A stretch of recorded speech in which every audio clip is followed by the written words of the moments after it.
मेरे मन में एक क्वेश्चन है कि बाबा नॉनवेज क्यों पकाया करते थे एंड खिलाया करते थे। तो आप अगर नो इसके ऊपर में कुछ हम सभी को बता सके।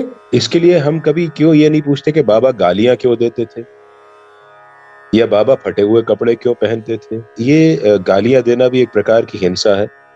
फटे हुए कपड़े पहनना भी अपने आप में एक बहुत बड़ा ताप है।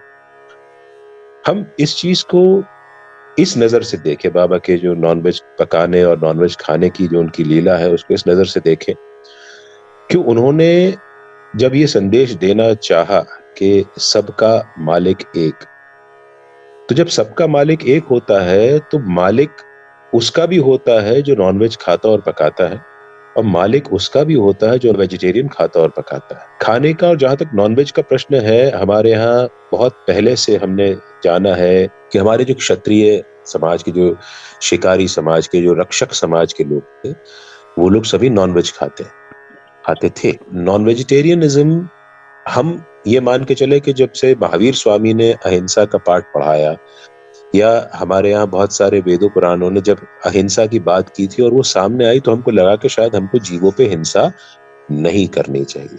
इसका दूसरा पहलू ये भी आता है कि साइंस ने तो प्रूव कर दिया है कि प्लांट्स में भी जीवन होता है।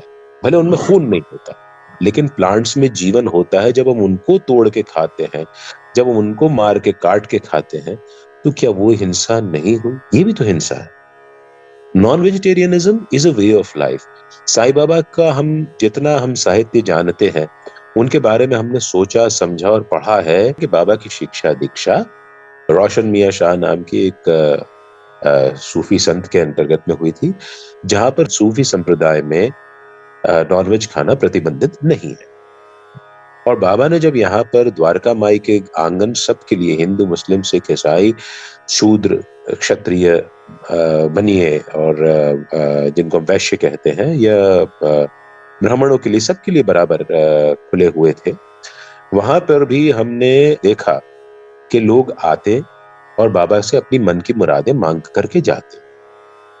तो उन्होंने हर किसी का अपने यहाँ मान रखा, और उन्होंने अपनी आदत जो थी, जो उनको बचपन से ट्यूटरिंग दी गई थी, उसका एक बड़ी लीला थी कि आप किसी में भेदभाव नहीं करेंगे और सबके मालिक एक के आप संदेश को फैलाएंगे। ये उनको सुप्रीम पावर की एक बाबा को आज्ञा थी। नॉनवेज खाना नहीं खाना, ये मेरी पर्सनल लाइक डिसलाइक हो सकती है। मैं किसी बात को लेके हिंसा या अहिंसा है, इस पे मेरी पर्सनल थॉट प्रोसेस हो सकती है, बट बाबा के लिए ये सब बराबर थे। और वहां पर वो, इसीलिए जब बाबा खाना पकाते थे तो दो हांडियों में पकाते थे, एक में नॉनवेज पकाते थे, एक में वेजिटेरियन पकाते थे। नॉनवेज खाने वालों को नॉनवेज परोसते थे और वेजिटेरियन खाने वालों को वेजिटेरियन परोसते थे। पूरा सच्चरित्र हम पढ़ते तो केवल एक जगह पर यह बात आती है कि उन्होंने एक ब्राह्मण दादा केलकर को उनका हाथ पकड़ करके नॉनवेज के बर्तन में डाल दिया था।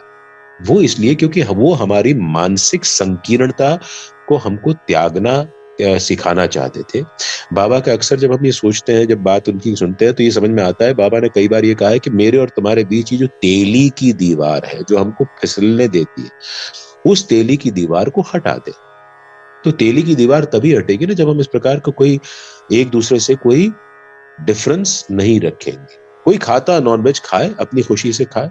आपको लगता है पाप है, आप मत खाइए। आपको लगता है कि दूसरे के खाने में आपको परेशानी हो रही है, तो आप उस जगह से हट जाइए। आपको लगता है कि अगर नॉनवेज खाना बुरी बात है, तो आप उसको समझाइए, लेकिन आप किसी को फोर्स नहीं कर सकते, या किसी से आप इस बात को लेकर के अपना रिश्ता नहीं तोड़ सकते कि वो नॉन वेजिटेरियन है। अब बाबा भी अगर खाते थे तो खाते थे, उसमें हम उनको, क्या हमने उनसे मांगना या उनको मानना बंद कर दिया इसलिए कि नॉनवेज खाने वाले संत से हम, या पकाने वाले संत से हम नहीं मांगेंगे? क्या हम ऐसा है, ऐसा ऐसा सोचते नहीं करते? जब हम किसी नॉनवेज खाने वाले संत से हम मांगने में शर्म नहीं कर सकते, क्या हम अपना व्यापार किसी ऐसे व्यक्ति से नहीं करते जो नॉनवेज खाता और पकाता हो? तो ये सारी जो है ईटिंग हैबिट्स जो है हमारी, हमारे लालन पालन, हमारे जिस रीजन में हम बड़े हुए हैं, जिन परिस्थितियों में हम बड़े हुए हैं, वहां पर को लेकर के हमारे पास सामने आती है।